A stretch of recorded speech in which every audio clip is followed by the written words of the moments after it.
Hallo und ganz herzlich willkommen zu dieser neuen Folge von Quellweisheit, dem Podcast für deine spirituelle Meisterschaft. Ich bin Marlene Katharina und gebe dir Quellbotschaften aus dem höchsten Bewusstsein durch, die auf tiefsten Ebenen wirken. Denn es ist eine Schwingungsübertragung, die stattfindet und dich daran erinnert, was du wirklich bist. Wir freuen uns so sehr, heute hier mit euch zusammen zu sein und euch aus dem höchsten Bewusstsein heraus, das zu offerieren, was euch inne wohnt. Zunächst einmal gehen wir auf die Thematik des Schutzes ein. Ihr wisst, dass ihr alles seid und somit niemandem und nichts unterlegen seid. Ihr seid niemandem und nichts überlegen. Ihr seid alles, was ist. Du bist alles, was ist. Aus diesem heraus ergibt sich dir, dass selbst die Bedrohung du selbst bist, dass du dir selbst Bedrohungen erschaffst, dass du dir selbst Umstände erschaffst, vor denen du Angst haben kannst. Wozu? Um das Gefühl Angst zu fühlen. Es ist also niemals der Anspruch an dich, dich um etwas zu betrügen. Du darfst Situationen kreieren, darfst Trennung kreieren, in der du dich wahrnimmst als unterschiedlich, als eine Individualität, die dich als Individualwesen bedroht oder fördert. Du darfst die daraus resultierenden Gefühle fühlen. Wenn du also erkennst, dass alles, was geschieht, dazu da ist, es zu erleben, zu erfahren, dann fällt es dir leichter, dich nicht gegen das, was geschieht, zu stellen. Es fällt dir leichter, all das anzuerkennen, als ein Spiel, welches du spielst.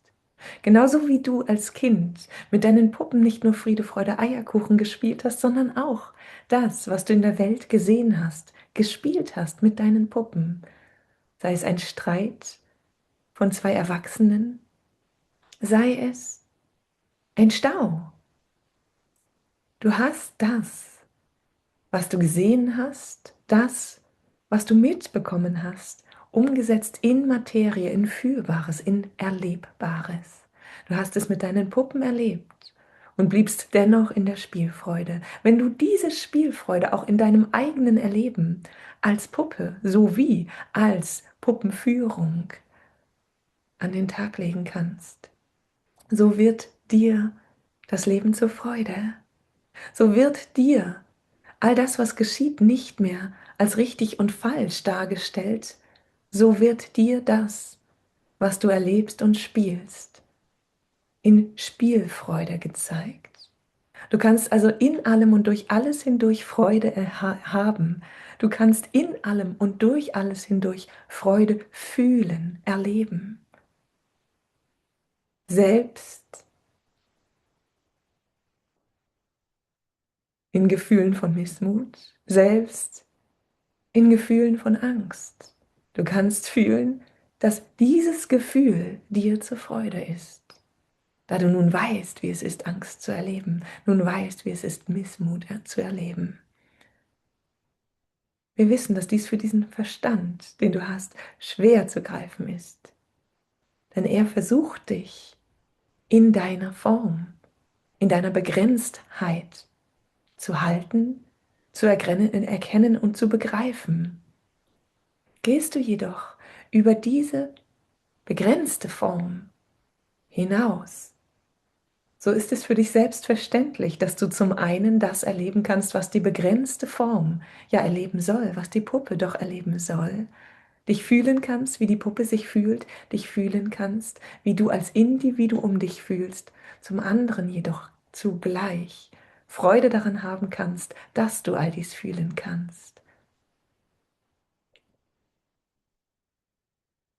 Wir laden dich also ein, auf dieser Grundlage zu erkennen, dass es nicht eine Antwort darauf gibt, ob du Schutz brauchst oder nicht. Es gibt jedoch eines, was es zu verstehen gilt. Wenn du das Gefühl hast, Schutz zu brauchen, so ist es fahrlässig, diesen Schutz dir nicht zu geben. Wenn du also eine Realität unterstützt, mit dir als Puppe, in der du als Puppe geschützt werden musst, dich schützen musst, so wäre es fahrlässig, dies nicht zu tun, denn es würde dazu führen, zu erlauben, dass du erleben kannst, wie es ist, ungeschützt zu sein in einem Moment, wo du Schutz brauchst. Du erschaffst also eine Realität, in der du Schutz brauchst, in der eine Regel ist, dass der Mensch sich schützen muss, die Puppe sich schützen muss, und stellst dir dann diesen Schutz nicht zur Verfügung. Das, was du dann erlebst, ist, wie es ist, schutzlos zu sein, wie es ist, nicht geschützt zu sein. Und dies ist eine wertvolle Erfahrung, jedoch nicht die einzige Erfahrung, die es gibt, wenn jemand nicht geschützt ist. Bist du nicht geschützt und hast eine Realität, in der du keinen Schutz brauchst, so wirst du nicht merken, dass du ungeschützt bist, weil es nicht die Differenzierung zwischen Schutz und Nichtschutz gibt, weil deine Harmonie nicht verlangt, dass du dich vor etwas anderem dieser Harmonie schützen musst. Der Aspekt des Schutzes also ist sehr, sehr dienlich, um dich in einer Wahrnehmung von Bedrohung an dieser oder jener Stelle in der Welt durch Energien, durch Sichtbares oder Unsichtbares schützen musst. In einer Realität, in der du wahrnimmst, dass du dich vor anderem, vor anderen Kreationen schützen musst, ist der Schutz hilfreich. Nimmst du wahr, dass du dich schützen kannst, nimmst eine Kraft wahr in deinem dich selbst schützen. Wir sagen, das, was dir dient und dir hilft, ist nicht das Erste, das du aussortieren solltest. Es dient und hilft dir. Es ist etwas, mit dem du bereits erkannt hast, dass du auf dieser Ebene tief wirken kannst. Wenn du also mit Schutz gut fährst, warum solltest du dann diesen Schutz weglassen? Möchtest du das Universum prüfen? Möchtest du dich selbst prüfen? Möchtest du das, was du kreiert hast, prüfen? Wir sagen, etwas wegzulassen, das für dich gut funktioniert, das sich für dich als praktikabel und hilfreich bewährt hat, etwas wegzulassen, das also dich unterstützt in deiner Frequenz und in deinem Fluss des Seins, wird anders angegangen. Du lässt nicht weg, um wegzulassen. Du lässt nicht weg, um zu sagen, ich stehe darüber, ich brauche dies nicht mehr. Du fügst hinzu. Was du hinzufügst, ist ein tiefes Wissen. Und dieses Wissen ist nur dann wirksam, wenn es auf allen Ebenen ein Wissen ist.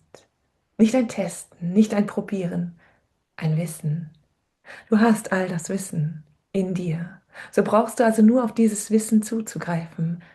Das Wissen in dem Fall des Schutzes, dass du immer vollkommen geschützt bist. Nicht, weil du Schutz brauchst, nein, weil du als Teil der Harmonie genau an deinem Platz bist, genau dort bist, wo du sein sollst.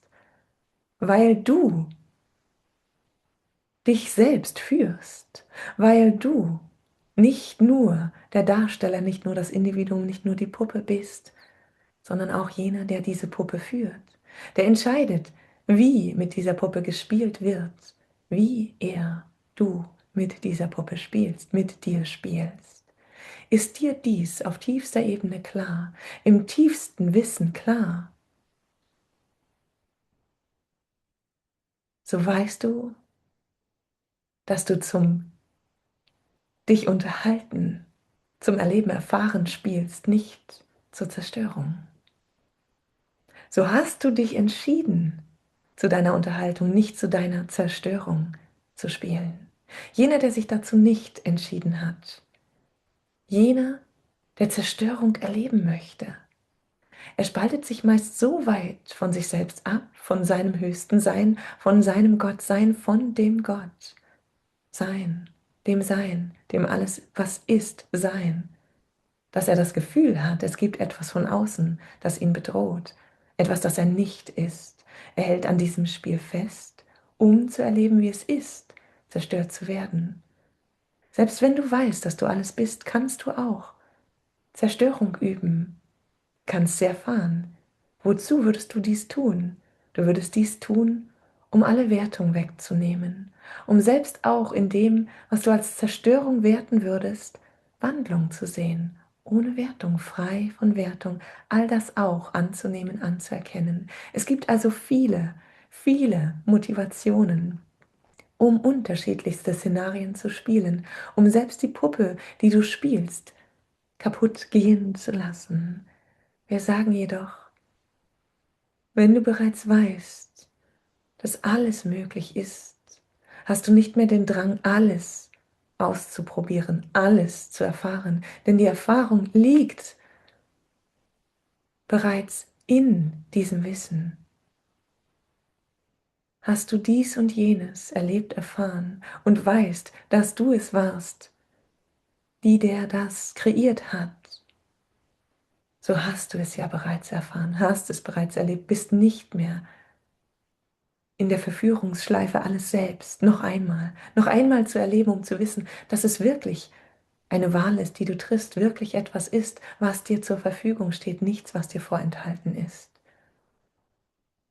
Aus all dem heraus sagen wir also, wenn es dir ein Anliegen ist, dich nicht mehr schützen zu müssen, so fühle dich geschützt. Nicht durch etwas von außen, nein, durch die Realität, durch die Wahrheit, dass das Höchste dein Wohl im Sinne hat, dass du als Höchstes dein Wohl kennst und weißt und verfolgst, dass du auf eine Weise geschützt bist, die nicht durch Schutz kommt, nein, durch einen Blick, der weit deinen Blick übersteigt als Individuum, den Blick fürs Ganze, der dein Wohl sowie jedes Wohl im Blick hat und weit mehr im Wirkungsfeld, im Möglichkeitsfeld als all das, was du dir vorstellen kannst, als all das, wie es scheint.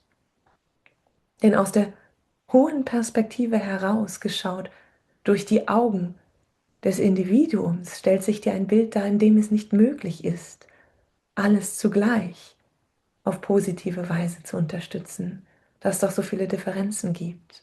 Also kann es sein, dass wenn du geschützt werden sollst, etwas anderes ungeschützt ist oder dein Schutzfeld etwas anderes zerstört. Wir sagen, es ist dir nicht möglich, mit deinem Verstand, deinem menschlichen Verstand, die Orchestrierung zu verstehen, denn sie geht über alle zeitlichen, über alle kausalen Zusammenhänge hinaus. Es ist dir aber möglich, die Orchestrierung zu fühlen.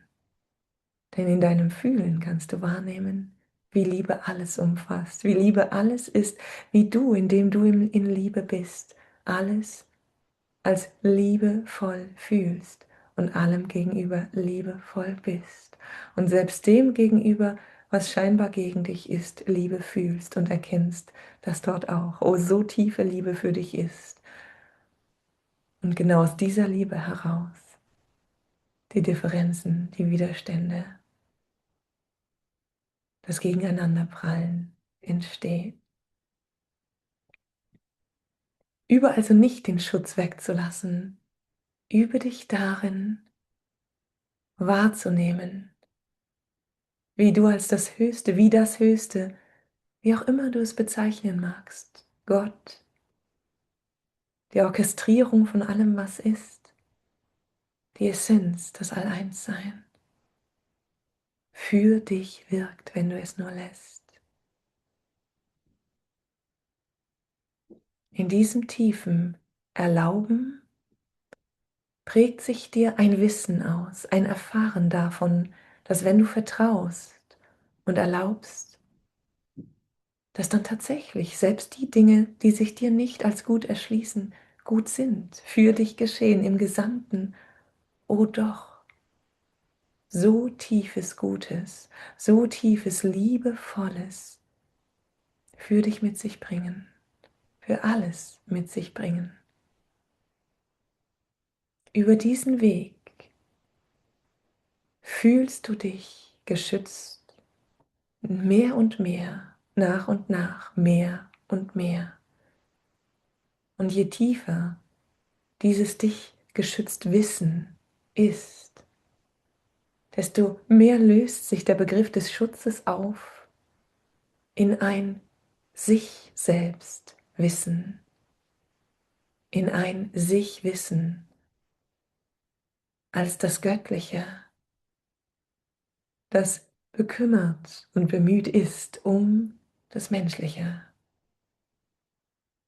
das Göttliche, das du bist, liebevoll mit dem Menschlichen, welches du bist, da du als Menschliches erlaubst, dass dein Leben ein liebevolles ist, eines, das liebevoll geführt ist, das liebevoll getragen, gehalten, geleitet, begleitet und orchestriert ist.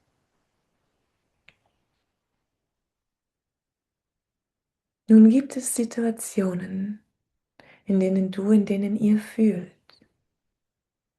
dass das, was sich euch von innen heraus als kongruent ergibt, als richtig ergibt, was euer tiefes inneres Wissen, euer Fühlen, eure Bauchstimme, euer Impuls des Herzens euch zeigt, dass das von dem Umfeld nicht angenommen wird.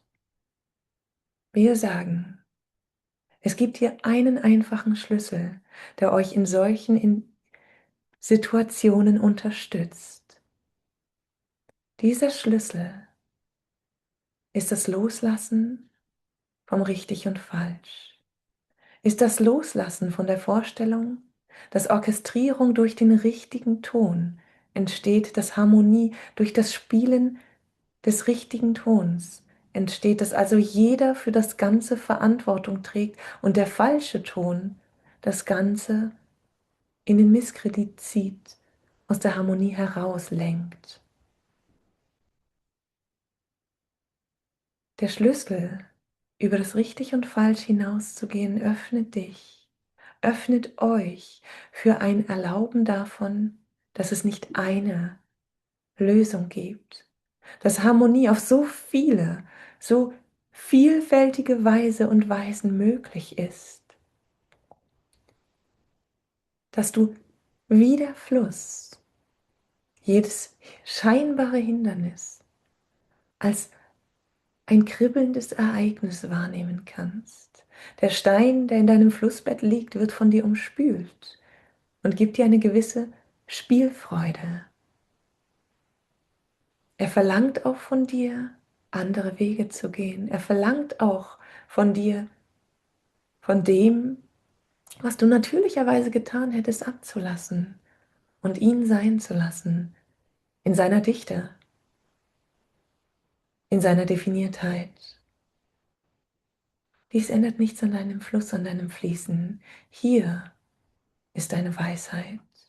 Du kannst den Stein nehmen, um dich gegen ihn zu stellen, um dich zu verdichten, um gleichfalls als Stein ihm zu begegnen und ihn auf diese Weise wegzuschieben. Du kannst ihn nehmen, um dich in mehr Kraft zu versetzen, um Wind und Wetter hinzuzufügen, um Strömung hinzuzunehmen, um ihn zu versetzen.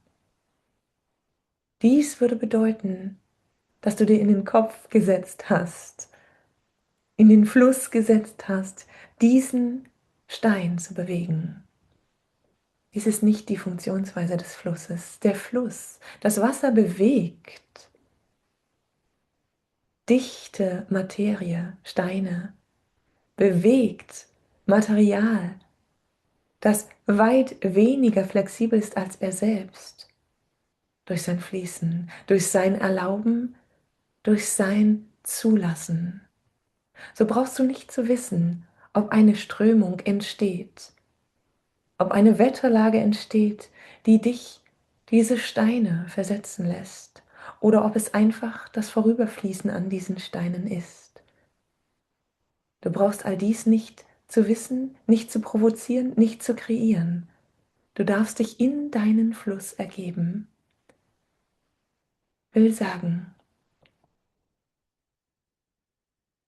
indem du vom Richtig und Falsch ablässt, bist du flexibel, dich auf alles einzustellen, mit allem auf liebevolle Weise umzugehen.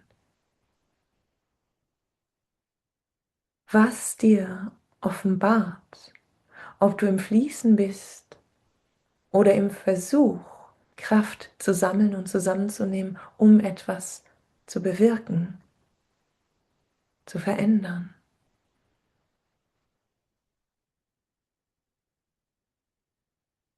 Um dies zu wissen, um dies zu differenzieren, bietet sich dir eine klare, tiefe Frequenz, die Frequenz der Liebe. Du kannst immer überprüfen, bin ich im Fließen oder bin ich im Bewirken? Bin ich im Fließen meiner selbst oder bin ich am Festhalten an dem, was sich mir zeigt, dass ich es bin, dass das mein Impuls ist, dass das mein natürlicher Fluss wäre? Du erkennst dies an dem Fühlen der Liebe in dir. Fühlst du die Liebe in deinem Herzen, so weißt du, du bist am Fließen. Dein Fokus gilt nunmehr der Liebe, mehr als allem anderen. Und du weißt, du musst all das andere loslassen, um fließen zu können. Und aus diesem Wiederfließen heraus ergeben sich dir oh so viele neue Wege. Und zeigt es sich dir, dass es eben nicht das richtig ist, das verteidigt werden muss, nicht das, was dir als innerer Impuls gegeben wird, was verteidigt werden muss, dass deine inneren Impulse dir eine Hilfe sind, um dir zu zeigen, was es für dich in dem Moment braucht. Hast du also einen inneren Impuls, der konträr ist zu dem, was ein anderer auf den Tisch legt, an den Tag legt oder verdichtet, so magst du fühlen, dass dieser dein innerer Impuls versucht, sich auf die Ebene der Verdichtung zu begeben.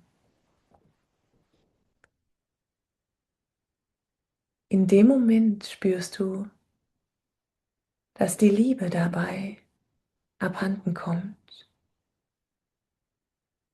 Dieser innere Impuls also ist ein Hilfsmittel für dich, um zu sehen, was es braucht. Wenn du also fühlst, dass du in dieser Situation gerade nicht die Liebe halten kannst, ist vielleicht der innere Impuls einer, der für jetzt und hier, für diesen Moment, dir dazu dient,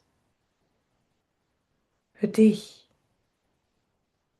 den Schauplatz zu verlassen oder die Haltung zu ändern, den Fokus wieder auf dein Herz, auf die Frequenz der Liebe zu lenken und alles andere für einen Moment loszulassen, zu vergessen.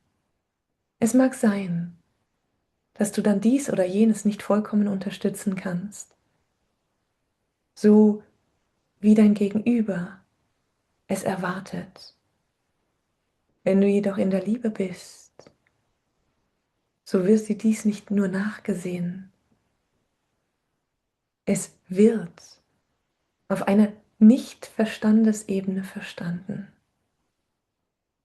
Es wird liebevoll, erlaubt, vielleicht nicht in genau diesem Moment, doch was bleibt für dein Gegenüber, ist ein liebliches Gefühl, da du Liebe bist und dich entscheidest, wählst, diese Frequenz auch durchzulassen, diese Frequenz in jede Situation, in diese Situation hineinzubringen. Es wandelt sich dadurch vieles, vieles im Außen. Und da du weißt, da ihr wisst, dass Wandel etwas ist, das nicht immer auf Wohlwollen stößt, könnt ihr mit dem, was sich an Chaos daraus ergibt, umgehen. Denn ihr wisst, dass es nicht darum geht, das Chaos zu lösen, sondern dass es darum geht, in der Liebe zu verweilen und immer wieder zu ihr zurückzukehren.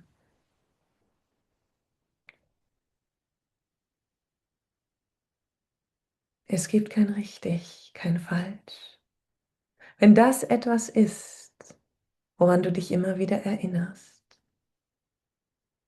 so erinnerst du dich auch daran, dass die Liebe das Einzige ist, was alles löst.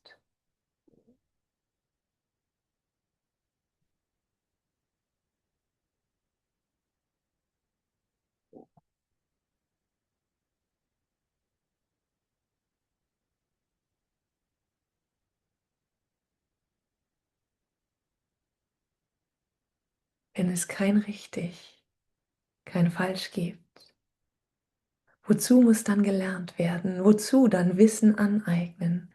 Wozu dann Entscheidungen treffen? Wir möchten auf beides hier eingehen. Zunächst auf die Frage, wie langjährige, langfristige, tiefgreifende Entscheidungen dann zuverlässig gefällt werden können.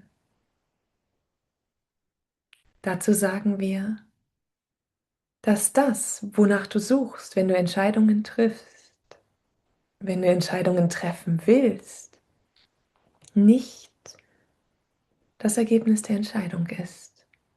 Du suchst nicht nach einer Lösung. Tief in dir suchst du nach der Zuverlässigkeit deiner selbst. Du möchtest für dich in deiner Stärke ruhen und wissen, dass alles, was du tust, erlaubst und entscheidest, auf einer tiefen Basis ruht, dass alles das nicht im Nachgang doch hätte anders sein sollen. Du möchtest also wissen, dass du selbst in dir kompetent bist, dem Fluss des Lebens auf eine Weise zu folgen, dass er sich dir harmonisch ergibt und du dich ihm harmonisch ergibst und alles sich ihm harmonisch ergibt.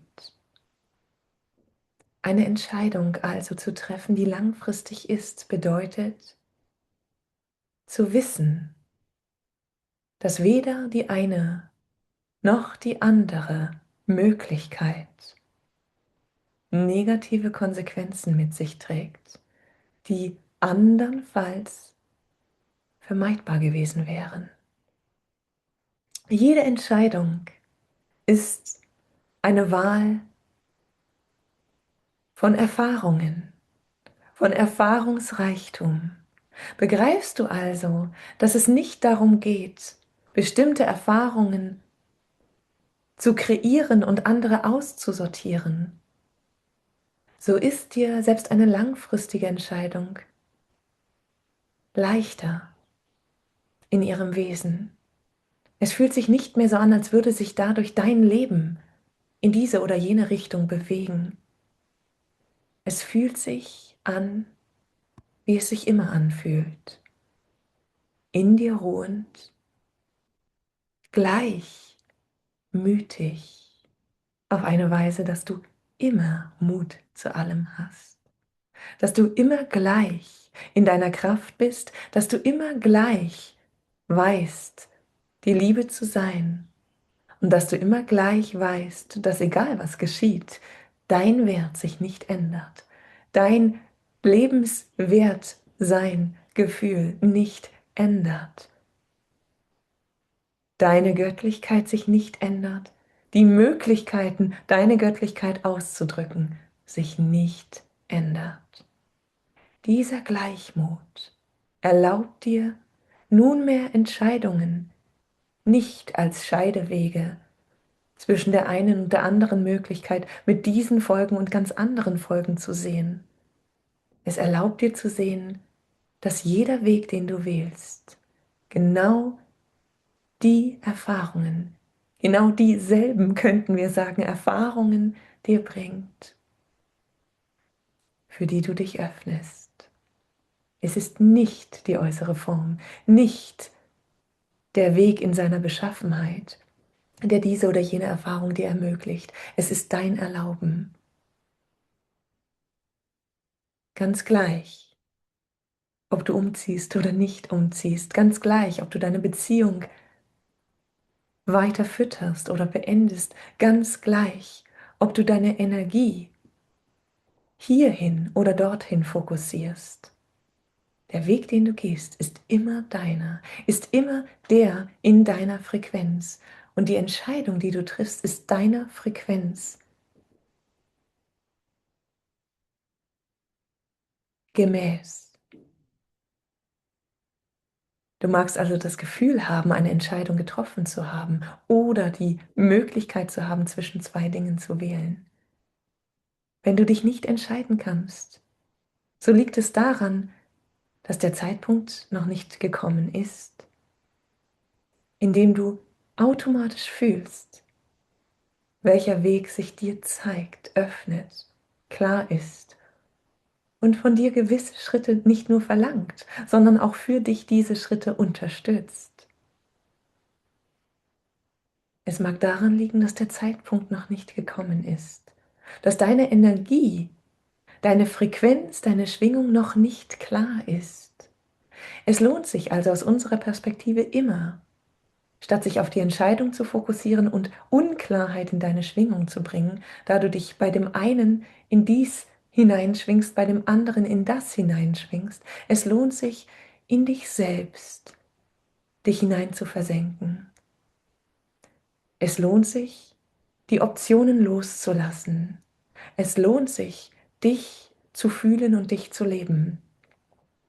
Ein praktisches Hilfsmittel hier kann sein, die Entscheidungen für eine bestimmte Zeit auszusetzen, auf eine bestimmte Zeit darauf zu verzichten, diese Entscheidungen abzuwägen. Denn bei jedem Abwägen der Entscheidungen veränderst du deine Frequenz, deine Schwingung und somit auch die Möglichkeit zu fühlen, welche Schwingung du gewählt hast, längst gewählt hast und welche der Entscheidungsmöglichkeiten diese Schwingung unterstützt. Wenn du dich nicht entscheiden kannst, kann es jedoch auch daran liegen, dass es kein richtig, kein falsch gibt, dass beide Wege gleichermaßen durch deine Frequenz unterstützt sind. Dass das Einzige, was von dir abverlangt wird, ist, dem zu folgen, was dein Impuls dir sagt. Dem zu folgen, was dein Gefühl dir sagt, oder dich dem zu ergeben, was sich automatisch ergibt, ohne dass du aktiv etwas tun musst, ohne dass du das, was du fühlst, oder das, was du denkst, oder beides hinzufügst. Ganz häufig, dies möchten wir hier sagen, ist die Schwierigkeit im sich entscheiden eine zwischen primärer und sekundärer Wahl. Die Schwierigkeit, dich wirklich ganz auf deine primäre Wahl zurückzurufen und dich nicht in sekundären Wahlmöglichkeiten zu verlieren, will sagen, wenn du dich ganz und gar für dich fühlst, in der Stille, in der Nichtüberlagerung mehrerer menschlicher Felder, vielleicht gar in der Natur, in der Weite oder im Blick ins Tal, in die Ferne, auf das Wasser, oder einen Baum in deinem Rücken, wenn du dich ganz auf dich besonnen in deiner Frequenz, in deinem Sein, darauf einlässt, dass du entscheiden darfst, wenn es eine Entscheidung ist, die dich ganz persönlich trifft, die dein Primärsein nicht nur trifft, sondern auch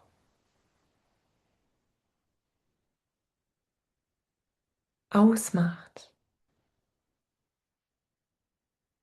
Eine Entscheidung über deinen Lebensweg. Wenn es eine solche Entscheidung ist, dann findest du die Antwort nicht in einem anderen. Du findest Anteile, Puzzleteile, Perspektiven, Realitätsmöglichkeiten im Austausch mit anderen, in der Überlagerung eurer Felder. Doch das Finale für dich Wissen findet sich in deinem Mit dir Sein. In deinem Mit dir Sein kannst du dir erlauben, wieder zurückzugehen zu deiner vollen Selbstverantwortung und aus dieser deiner vollen Selbstverantwortung heraus mag sich dir zeigen, was du tun würdest, wenn du keinen Helfer um dich herum hättest, niemanden, der dir in deiner Entscheidung Unterstützung bietet oder reinredet. Alles das also, was du zu dir rufen kannst, als Faktoren, die wertvoll sind zu wissen für eine solche langfristige Entscheidung. Es dient allein dazu, alles in dir zu aktivieren, zu erinnern, was dir zur Verfügung steht, um für dich selbst Klarheit über etwas zu erlangen, das dich, dich ganz selbst primär betrifft. Ist das, was wir empfehlen, das mit dir selbst sein, in einem nicht überlagerten Feld und der Mut, alles andere für einen Moment sein zu lassen, dort sein zu lassen, wo es ist, und dich zu fragen, wenn all diese Positionen nicht wären, mit ihren guten Ratschlägen, mit ihrer Unterstützung, mit ihren Erfahrungen, was spricht aus mir? Was zeigt sich mir?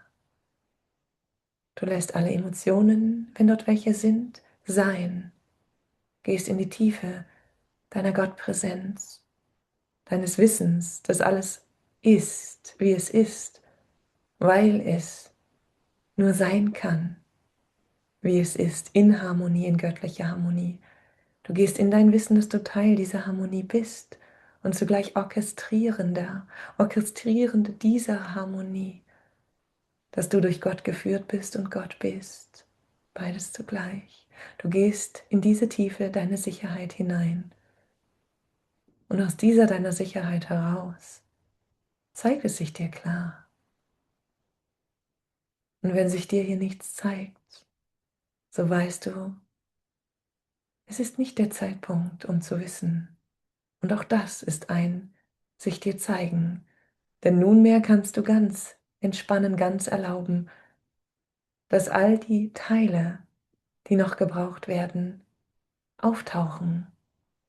Dass das, was es klar macht, noch kommt. Dass möglicherweise diese Entscheidung selbst sich in Luft auflöst. Denn das Leben, es spielt. Es spielt mit dir, so wie du mit ihm spielst. Je mehr Spielfreude du im Leben hast, desto weniger fühlst du dich unterdrückt von dem Spiel des Lebens.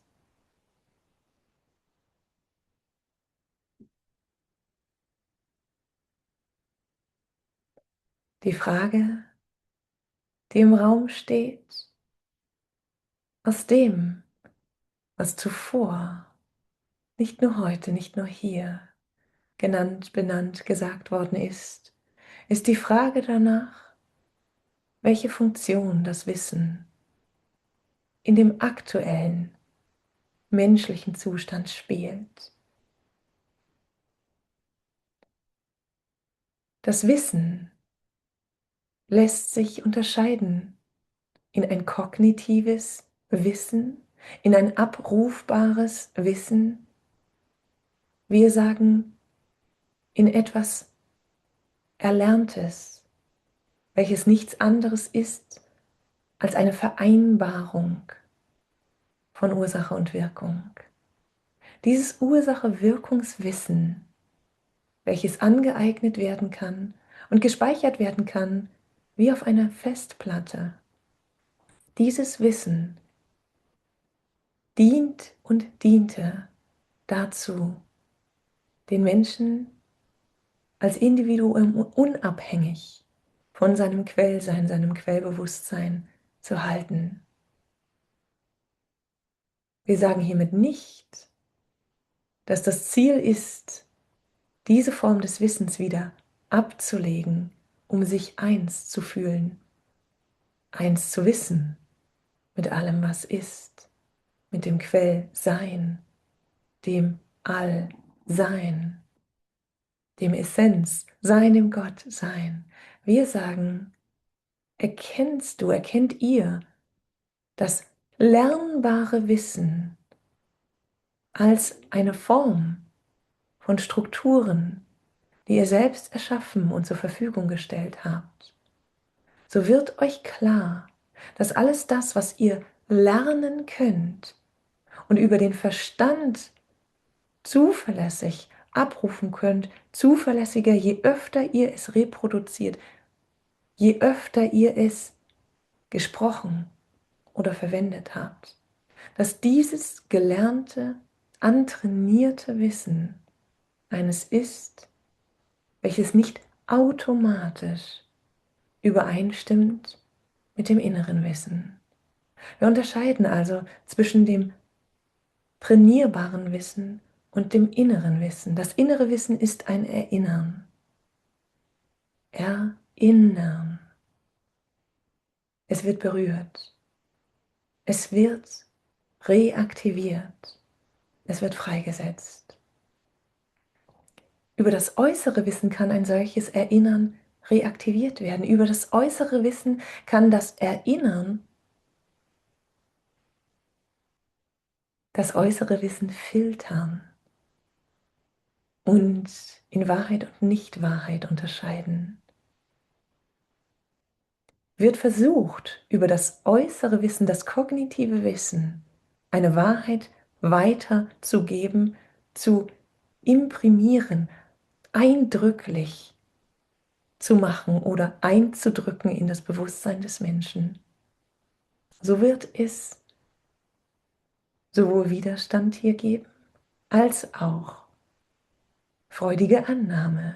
Denn ein Teil der Menschheit sehnt sich danach, von außen, von dem Sichtbaren, von dem Dichten, von dem Wissen, von der Kognitionsebene Wahrheit zu bekommen. Sie ist so schön logisch, sie ist so gut greifbar, sie unterliegt der Logik des Verstandes und den Grenzen des Verstandes und ist somit nicht gar so sehr herausfordernd wie die Wahrheit, die sich an all das nicht hält, die sich nicht den Grenzen des Verstandes, der Logik des Verstandes unterordnet.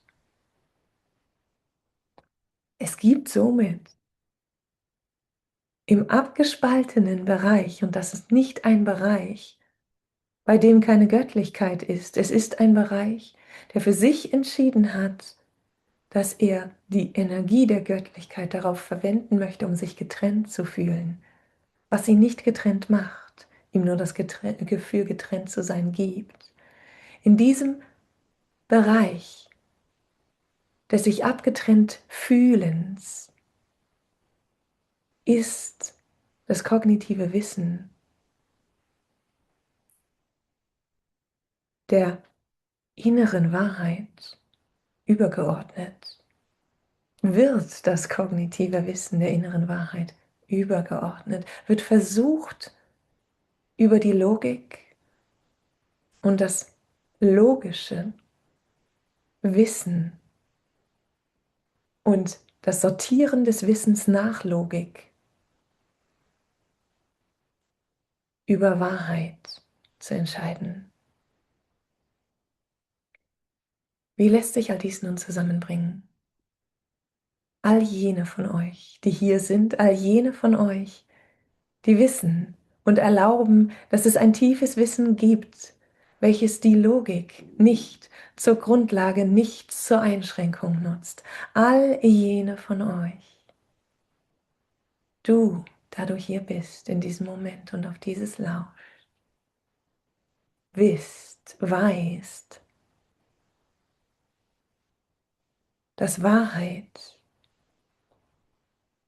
nicht einmal in Worte fassbar ist und sich doch durch alles hindurch ausdrückt. Ihr wisst, du weißt, dass jedes Wissen, das du dir aneignen kannst und das andere Menschen sich aneignen können und zu dem du verhelfen kannst, indem du lehrst, indem du deine Erfahrungen teilst, dass all dieses Wissen wundervoll ist, um zu erinnern, um Anstöße zu geben, um die tiefe innere Wahrheit wieder freizulegen. Es ist wie ein Hilfsmittel, denn der Verstand möchte mitkommen, der Verstand möchte Teil der Erkenntnis sein, nicht außen vor gelassen sein, indem du ihn in seinem Wissen mitnimmst, ihm zutraust, zu wissen und sein Wissen einzubringen, ihm erlaubst, Wissen aufzunehmen, um dieses dann mit reinzubringen. Eröffnet sich dir ein tieferes Erkennen können. Denn du wischst nicht alles Wissen vom Tisch aus einer Überheblichkeit heraus. Du weißt, dass alles Wissen Ausdruck der Wahrheit ist. Manches auf positive, manches auf negative Weise. Wenn dir jemand etwas erzählt, von dem du weißt, dass man es zwar glauben kann, es jedoch nicht in Übereinstimmung mit der Liebe ist, so kannst du es ohne weiteres als Katalysator für die Wahrheit nehmen. Kannst annehmen, kannst erlauben, dass Menschen dieses Wissen verbreiten und damit bewirken, dass all jene, die Zugang zu der Liebe in sich haben, fühlen, dass dieses Wissen wertlos ist, wenn es darum geht, in der Liebe zu sein. Dass dieses Wissen zugleich den Wert hat, zu fühlen, wie es ist, in Angst zu sein, nicht in der Liebe zu sein oder in irgendeinem anderen Zustand zu sein, nicht in der Liebe zu sein. Es hilft also, um zu erkennen, ebenso wie ein Filter, eine Farbe, die du auf das Blatt Papier bringst, hilft, das Nicht-Sichtbare, das Licht zu sehen. Es hilft, einen Teil vom Licht zu sehen, den du nicht bemerkt hast, im Licht, im vollkommenen Licht, das alle Spektralfarben enthält. Denn da war keine dieser Farben sichtbar. Die kognitive Wahrheit also ist keine absolute Wahrheit. Sie unterliegt der Logik. Sie unterliegt der Kausalität. Das kognitive Wissen jedoch ist ein wertvolles Werkzeug, um die Wahrheit zu erkennen, freizulegen und zu sehen, zu bezeugen, wie vieles auf so unterschiedliche Weise begründet werden kann, wie vieles auf so unterschiedliche Weise wissenschaftlich belegt werden kann, wie es so viele Wahrheiten gibt, die alle gleichzeitig Wahrheit sprechen, da sie ein Teil der Gesamtwahrheit sind, da sie ein Teil des Gesamten sind, ein Puzzleteil. Das Puzzleteil, das für sich das Gesamte beansprucht zu sein, es hat recht und doch hat es nicht recht. Es hat recht, weil natürlich, egal welchen Punkt man vom Bild nimmt, dieser Punkt das Bild ist, denn er ist Teil des Bildes. Und er identifiziert sich mit dem Bild, andernfalls wäre er nur ein Punkt. Zugleich ist er aber doch auch nur dieser Punkt, nur dieser Farbklecks, nur dieses Pixel, welches nicht das Gesamtbild beschreibt, nicht im geringsten es vermag, das Gesamtbild darzustellen. Denn nur auf das Pixel geschaut, ist dort ein Aspekt, eine Farbe. Aufs Ganze geschaut, zeigt sich ein Bild. Je mehr du also all das, was du an kleinen Wissensteilen auf der Welt entdeckst, zusammenfügst, nicht um das Ganze darin zu erkennen, nein, um zu erkennen, dass sich in allem das Ganze zeigt, in Teilen. Und doch, für den, der das Ganze erkannt hat, als Teil des Ganzen, der das Ganze widerspiegelt. Indem du dies erkennst, ruht dein Fokus nicht mehr darauf, jemandem beizubringen, Wissen anzueignen, jemanden darin zu bestärken, so viel Wissen wie nur möglich anzueignen oder auch ihm abgewöhnen zu wollen, so viel Wissen anzuhäufen.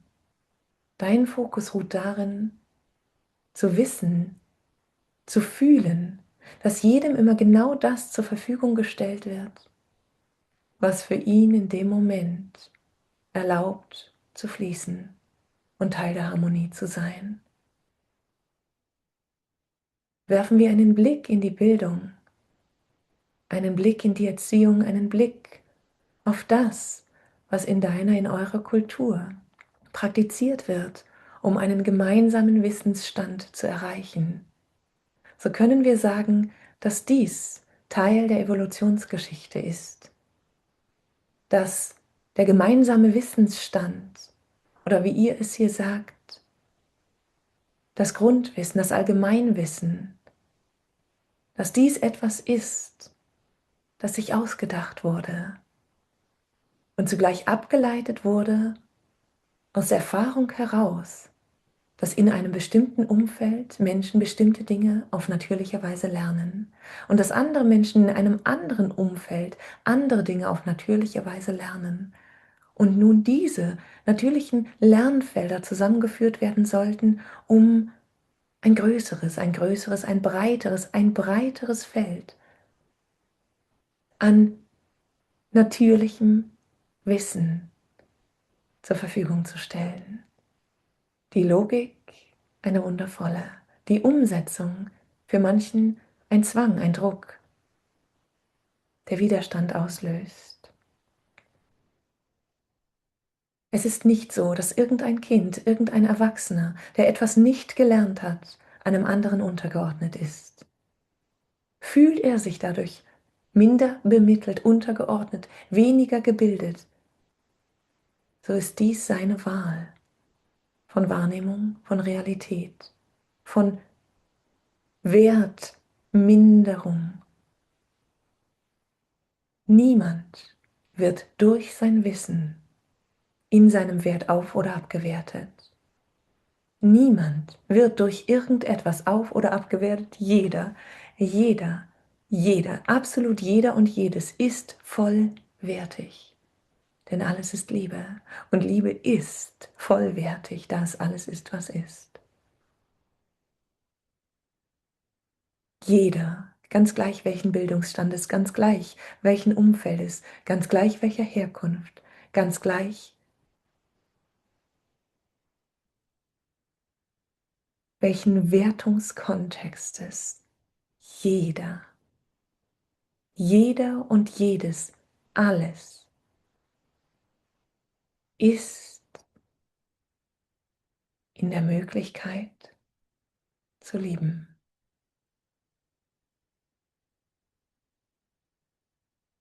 Dies ist